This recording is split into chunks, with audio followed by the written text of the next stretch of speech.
Мен өзі ар түрдүүлүктө 2 проектине катыштым. Бул Чоңалай, анан кийин Баткен, Араван, Нокат. Баткен мен үчүн бир жомоктой болуп көрүнчү эле.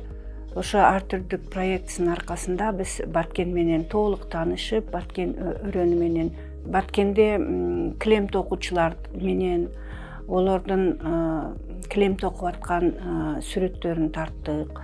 Баткен өрөнүндө апасы кыргыз, атасы тажик үй бүлө менен тааныштык. Алардын балдары менен тааныштык, алардын турмушун көрдүк.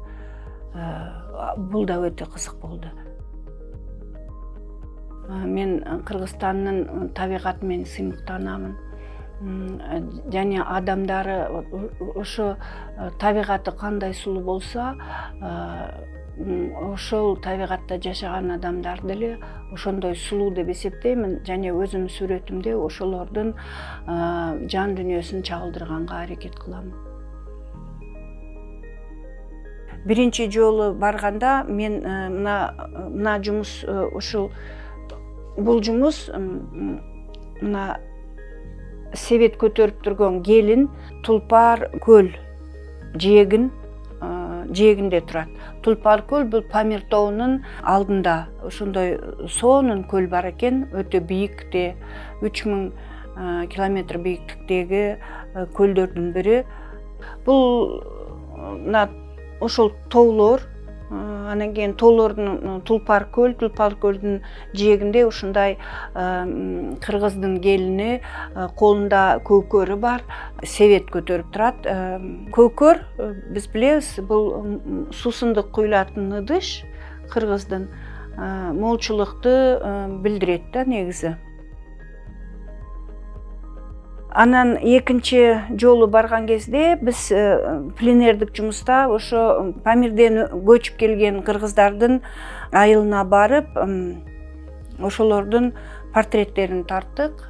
Бул жерде мен ошо кичинекей кыз Памирдик кыргыздын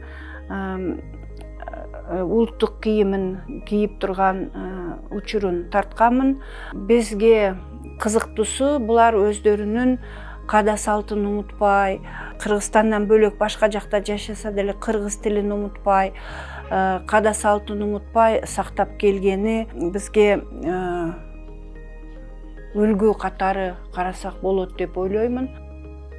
Кыргыздар өзү бир калк болгон менен ар өрөөнүн кыргыздары ар түрдүү экенин көрсөтүп атат да. Ар түрдүү болгон менен баары бир кандайда бир бириктиретін руханий дүниелер бар экенин деле билип атабыз да. Кыргыз жараны деген, жаран деген өзү бул патриоттук сезим деп ойлойм да. Кыргыз жараны болгондон кийин ошо Кыргызстандын туун өтө бийик көтөрүү ар бир жарандын міндети.